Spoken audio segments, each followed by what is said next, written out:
வணக்கம் நேயர்களே, ஸ்ரீ குபேரன் டிவி நேயருக்கு லக்ஷ்மணா அன்பு வணக்கங்கள். இப்போ நம்ம பார்க்க போகிறது வார ராசி பலன் 12ஆம் தேதியிலேருந்து 18ஆம் தேதி வரை எப்படி இருக்க போதுன்னு பார்க்க போகிறோம். ஸோ எப்போதுமே சொல்கிறதாங்க லக்னத்துக்கு பாருங்கள். ஸோ உதாரணமாக வந்து ஒரு மகர லக்னம் விருச்சிக ராசினா நீங்கள் விருச்சிக ராசிக்கான பலன்களை பார்க்கறத விட மகர ராசிக்கான பலன்களை பார்க்க ரொம்ப பர்ஃபெக்டாக இருக்கும்.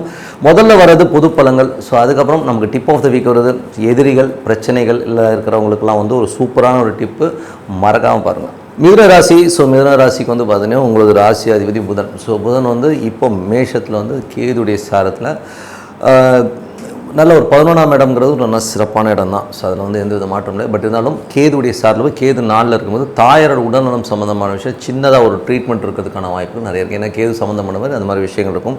வீட்லேயும் பார்த்திங்கன்னா ஒரு கிராக்கு, ஒரு சின்னதாக ஒரு பில்டிங் வேலை இல்லை வண்டி வேலைகள்லாம் கண்டிப்பாக இருக்கும். ஏன்னா 4 அது கேதுனாலே அந்த மாதிரி விஷயங்களே பண்ணும்.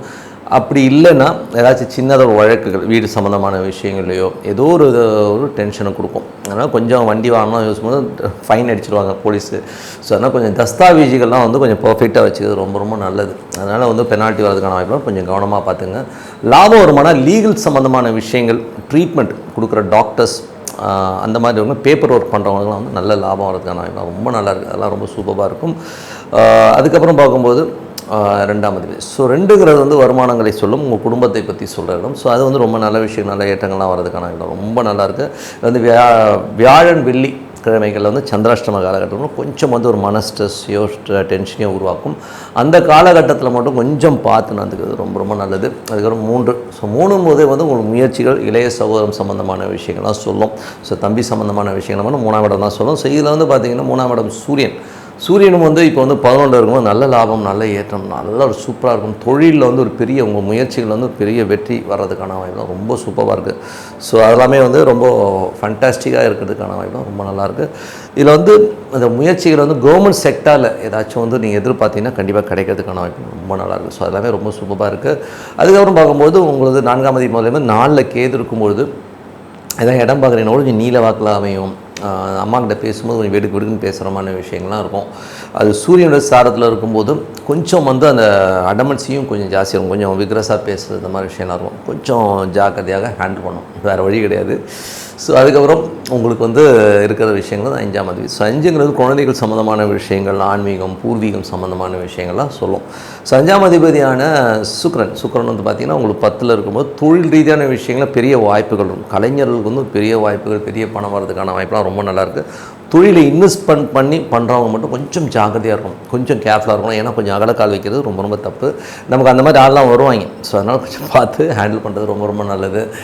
அதுக்கப்புறம் 6ஆம் அதிபதி. ஸோ 6ங்கிறது வேலை சம்மந்தமான விஷயங்கள் இதெல்லாம் இருக்கும். ஸோ வேலையில் வந்து பார்த்திங்கன்னா உங்களுக்கு வந்து செவ்வாய் வந்து உங்களுக்கு 2ல் இருக்கும்போது வேலையில் நல்ல ஏற்றம், நல்ல லாபம்லாம் இருந்தாலும் அது ஒரு மன உளைச்சலையும் டென்ஷனையும் கொடுத்துருவோம். கோபத்தில் வந்து மற்றவங்கள போட்டு கத்திடுவோம், திட்டிடுவோம். ஸோ அந்த மாதிரி விஷயங்கள்லாம் கொஞ்சம் பார்த்து நடந்துக்க நல்லது. வேலையில் வந்து கொஞ்சம் வாக்குவாதங்களை தவிர்த்துக்கணும். அதே மாதிரி கடன் சம்மந்தமான விஷயங்களே வந்து நமக்கு வந்து ஏதாச்சும் தேவையில்லாத பேச்சுக்கள் வர்றதுக்கான அந்த மாதிரி விஷயத்தில் மாட்டிகிட்டு இருக்கான வந்து கொஞ்சம் கேர்ஃபுல்லாக ஹேண்டில் பண்ணுங்கள். என்ன பண்ணுறது கொஞ்சம் பார்த்து அப்படி தான் பண்ணணும். ஸோ 7ஆம் அதிபதி குரு. ஸோ 7ஆம் அதிபதியான குரு வந்து பார்த்திங்கன்னா உங்களுக்கு வந்து 12ல் இருக்காருங்க. ஸோ 12ல் இருக்கும்போது சுப நிகழ்ச்சிகளுக்காக கொஞ்சம் அலைச்சல்கள் ஜாஸ்தி இருக்கும். கொஞ்சம் வந்து இதுக்கு போனேன் அதுக்கு போனங்கிற மாதிரி அலைச்சல்கள் இருக்கும். பட் அலைச்சல்கள் கொஞ்சம் அந்த ஸ்ட்ரெஸ்ஸையும் டென்ஷனையும் கொடுக்கறதுக்கான வாய்ப்பும் நிறைய இருக்குது. அதில் வந்து வெளியூர் பிரயாணம் போது பின்னாடி யாராச்சும் பேசிட்டாங்க, இல்லை பிரயாணம் போது நமக்கு ஏதாவது டிஸ்கம்ஃபர்ட்டாக ஏதாச்சும் வாக்குவாதம்லாம் வர மாதிரியான விஷயங்கள்லாம் இருக்கும். ஸோ அதெல்லாம் கொஞ்சம் கணவன் மனைவி நோட்லேயும் கொஞ்சம் வரதுக்கான வாய்ப்பு இருக்கிறனால கொஞ்சம் கவனமாக இருக்கணும். அதுவும் நைட்டு தான் நடக்கும். நைட்டு தூங்கும்போது தான் சண்டை போடுவாங்க. ஸோ அந்த மாதிரி விஷயங்கள்லாம் வந்து கொஞ்சம் அந்த வாக்குவாதங்கள் வந்து அந்த டைமில் ஏமா எதாக இருந்தாலும் காலைல பேசிக்கலாம்னு சொல்லிட்டு ஒத்தி போடுறது ரொம்ப ரொம்ப நல்லது. ஸோ அதுக்கப்புறம் போது 8ஆம் அதிபதி. ஸோ 8ஆம் அதிபதி போது சனி வந்து பார்த்திங்கன்னா உங்களுக்கு 10லிருந்து அது சுய நட்சத்திரத்திலே ட்ராவல் பண்ணும்போது நல்ல பலமான தொழில் வாய்ப்புகள் கிடைக்கும். ஸோ அதில் வந்து எந்த வித மாற்றமும் இல்லை. தொழில் வாய்ப்புகள் அதே நேரத்தில் ரொம்ப கவனமாக இருக்கணும். ஏன்னா வந்து ஒரு 8ஆம் அதிபதி என்னும்போதே கொஞ்சம் கவனமாக இருக்கணும். அதீதமான இன்வெஸ்ட்மெண்ட்ஸோ பெரிய முதலீடோ பண்ணாமல் கொஞ்சம் கவனமாக பார்த்துக்க ரொம்ப ரொம்ப நல்லது. வாய்ப்புகள் நல்லாயிருக்கும். வாய்ப்புகளை பொறுத்தவரை எந்த வித விஷயம், பட் என்னென்னா தேவையில்லாத விரயங்களை கொடுக்கறதுக்கான வாய்ப்புகள் இருக்குது. ஏன்னா வந்து சனியுடைய பார்வை 3ஆம் பார்வையாக 12ஆம் இடத்துக்கு வரும்போது அந்த ஒரு விஷயத்தை பண்ணிட்டோம். ஸோ அதனால் கொஞ்சம் கேர்ஃபுல்லாக பண்ண வேண்டியது ரொம்ப ரொம்ப அவசியம். சொத்துக்கள் ஏதாச்சும் வாங்குறதா இருந்தால் கூட இந்த டைமில் சனியுடைய பார்வையில் இருக்கும்போது கொஞ்சம் கவனமாக இருக்கட்டும். தாயாருடைய உடல்நலம் சம்மந்தமான விஷயங்களில் கொஞ்சம் கவனமாக பார்த்துக்க நல்லது. ஏன்னா சனியுடைய பார்வையில் இந்த நாளில் கேது இருக்கும் பொழுது அந்த கேது தசாபுத்தி அந்தரங்களோ சனி தசாபுத்தி அந்தரங்களோ கொஞ்சம் இந்த ஃப்ராக்சரோ ஒரு பின்னம் மாதிரியான விஷயங்களே பண்ணோம். ஸோ கொஞ்சம் கவனமாக பார்த்துக்கிறது ரொம்ப ரொம்ப நல்லது. அதுக்கப்புறம் பார்க்கும்போது உங்களுடைய 11ஆம் அதிபதி. ஸோ 11ஆம் அதிபதியான செவ்வாய் வந்து உங்களுக்கு 2 நல்ல லாபங்களை அள்ளி கொடுத்தோம். ஸோ லாபங்களை கொடுத்துரும், தொழிலில் வந்து நல்ல ஒரு மேட்டத்தை கொடுக்கறதுக்கான வாய்ப்பெலாம் நல்லா இருந்தாலும் கோபதாபங்களை கம்மி பண்ணிக்கணும். இதில் வந்து என்னென்னா தடார் புட்டார்னு பேசிடுது, போட்டா வாட்டான்னு ஏதாச்சும் ஒன்று போட்டு விட்ருவோம். அதனால வந்து ஒரு மன உளைச்சல் நமக்கே வரும். எவனையா திட்டிடுவோங்க, கண்ணாமன்னு திட்டிடுவோம். பட் இருந்தாலும் வந்து உள்ளுக்குள்ளே வந்து ஒரு மன உளைச்சலுங்கிறது வந்து தவிர்க்க முடியாத ஒரு விஷயமா போய்டுது. ஸோ அதனால் கொஞ்சம் கவனமாக இருந்துக்கிறது ரொம்ப ரொம்ப நல்லதுங்க. ஸோ கொஞ்சம் பார்த்து நடந்துங்க. ஸோ மற்றபடி என்னங்க, இது என்ன ப்ளஸ் மைனஸ் இருக்குதோ அதை வந்து அப்ளை பண்ணி பாருங்கள். கண்டிப்பாக ஒரு சிறப்பான பலன், நல்ல விஷயங்கள் கண்டிப்பாக நடக்குங்க. ஸோ இப்போ பார்க்க போகிறது tip of the week. So tip of the வீக்கில் இப்போ நம்ம பார்க்க போகிற விஷயம் என்னென்னா, எதிரிகளுக்கு எண்டு காடு அப்படிங்கிறத பற்றி தான் பேச போகிறோம். ஸோ என்ன பண்ணலாம்? ஸோ எதிரிகளுங்கிறது வந்து நம்ம வாழ்க்கையில் வந்து தவிர்க்கவே முடியாது. ஏதாவது ஒரு ரூபத்தில் வந்து எவனாச்சும் ஒருத்தர் வந்து ஆப்பு வைக்கிறதுக்காக சேர் போட்டு உட்காரவன் நிறைய பேர் இருக்கிறான். நீங்களே பார்த்தீங்கன்னா ஏதாவது ரூபத்தில், அது எந்த சொந்தக்காரனாக இருப்பானால, வெளியிலேருந்து வருவானாலும், ஆஃபீஸில் வந்து பக்கத்தில் உட்காரவனங்க கூட தெரியாது, டார்ச்சர் பண்ணி சாவடிக்கிறதுனே நிறைய பேர் இருப்பாங்க. சில பேர் வந்து சேடிஸ்டாகவும் இருப்பாங்க. நிறைய பேர் பார்த்திங்கன்னா உன்னை என்ன பண்ணுறோம் பாடுறாங்கிற மாதிரியான பயமுடுத்தி உங்களை வந்து ஒரு மன உளைச்சல்லே கொண்டாடுவான். இது வந்து ஆஃபீஸாக இருக்கட்டும், பக்கத்து கூட இருக்கட்டும், எங்கே வேணா இருக்கலாம், எதிர் கூட இருக்கலாம், ஃப்ரெண்டாக இருக்கலாம், எவனாக வேணாலும் வந்து உட்காந்து நம்மளை டார்ச்சர் பண்ணுறது நம்ம பார்க்குறோம். சில நேரங்களில் உறவு முறைகள்லையும் இருக்கும். ஸோ உறவு முறைகள்லையும் பார்த்திங்கன்னா ஒரு மாமியாராக இருக்கும், அம்மாவாக இருக்கும், பெத்த அம்மாவுக்கும் பொண்ணுக்குமே அந்த மாதிரி விஷயங்களும் நிறைய நடக்குது நீங்கள் பார்த்தீங்கன்னா. ஸோ அந்த மாதிரி உறவு முறைகளையும் வந்து நிறைய டார்ச்சர் பண்ணுறவங்க, நம்மளை வந்து எப்படா இதை விட்டு வெளியில் வருவோம், இப்படி பயமுடுத்தி என்னை டென்ஷனும் டார்ச்சரும் பண்ணிகிட்டு இருக்காங்களேன்னு சொல்கிறவங்களுக்கு தான் இந்த டிப்பு. ஏன்னா வந்து எதுக்கு சொல்கிறேன்னா, இது வந்து கண்டிப்பாக வந்து நீங்கள் அப்ளை பண்ணி பாருங்கள், ரொம்ப பர்ஃபெக்டாக ஒர்க் ஆகும். இது வந்து டெஸ்டடு, ஓகேங்களா? இந்த வந்து பரிகாரம் வந்து நம்ம டெஸ்ட் பண்ணி சக்ஸஸ் ஆன ஒரு பரிகாரம் தான். அதனால தான் சொல்கிறோம், எதிரிகளுக்கு எண்டு காடகான பரிகாரம் என்ன. இதில் வந்து பார்த்திங்கன்னா நீங்கள் கூகுள் போங்க, கூகுளில் போய்ட்டு ஆதித்ய ஹிருதயம்னு அடிங்க. ஸோ ஆதித்ய ஹிருதயம்னும் போது அந்த ஸ்லோகன் என்ன லாங்குவேஜ் உங்களுக்கு தெரியுமா, தமிழ், இங்கிலீஷ் எதில் வேணால் போட்டிங்கன்னா வரும். படிங்க. அது எப்படி படிக்கணும்னா, மனசார உட்காந்து அந்த சூரிய பகவானை உள்ளுக்குள்ளே வச்சுக்கிட்டு படிங்க.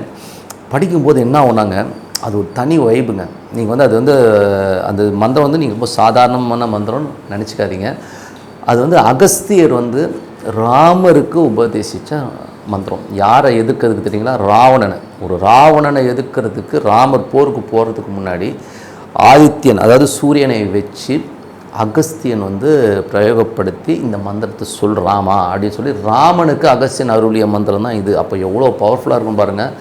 இது வந்து என் லைஃப்பில் நீங்கள் அப்ளை பண்ணி பார்த்தீங்கன்னா, நான் அப்ளை பண்ணி பார்த்துருக்கேங்க.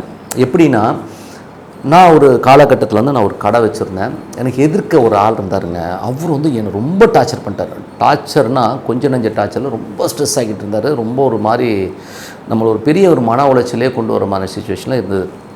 அப்போது நடாதியம் எதுக்கே உட்காந்து நம்மளை டார்ச்சர் பண்ணுறானே அப்படின்னு சொல்லிட்டு நான் என்ன பண்ணிட்டேன்னா, ஆதித்ய ஹிருதயம் ஸ்லோகனை படிக்க ஆரம்பித்தேன். அது எப்படி படித்தேன்னு தெரியுங்களா? சூரியன் உதிக்கும் பார்த்தீங்களா, காலையில் குளித்து முடிச்சுட்டு அப்படி சூரியன் உதிக்கும் போது அந்த சூரியனை பார்த்து அந்த ஆதித்ய ஹிருதயம் படித்தேன். 3 நாளுங்க, 3 நாள் தான் படிச்சிருப்பேன். அவனை பொட்டி படுக்கையெல்லாம் தூக்கி வெளியில் போட்டு வெளியில் அனுப்பிச்சிட்டாங்க. அவன் அந்த ஏரியாலே இல்லை. இவ்வளோ பவர்ஃபுல் பாருங்கள் அந்த மந்திரம். அதனால் இது ஆதித்ய ஹிருதயம் வந்து ரொம்ப பர்ஃபெக்டாக அற்புதமாக வேலை செய்யும். நீங்கள் அப்ளை பண்ணி பாருங்கள். அதுவும் வந்து உங்களுக்கு வந்து ரொம்ப ப்ரெஷர் அதிகமாக இருக்குது, என்னால் முடியவே இல்லைன்னா சூரியனை பார்த்து படிங்க. அது வந்து டேரெக்டாக சூரியனை பார்த்து படிச்சிங்கன்னா அதோட வைப் வந்து வேறு லெவலில் இருக்குங்க. பண்ணி பாருங்கள், சூப்பராக ஒர்க் ஆகும் சொல்லிட்டு உங்களிடம் விடைபெறுவது உங்கள் லக்ஷ்மி நாராயணன். நன்றி, வணக்கம். ஸ்ரீ குபேரன் டிவியை பார்த்தமைக்கு நன்றிகள். மேலும் இது போன்ற தகவல்களை தெரிந்து கொள்ள ஸ்ரீ குபேரன் டிவியை சப்ஸ்கிரைப் செய்யுங்கள். மறக்காமல் பெல் ஐக்கானை கிளிக் செய்யுங்கள்.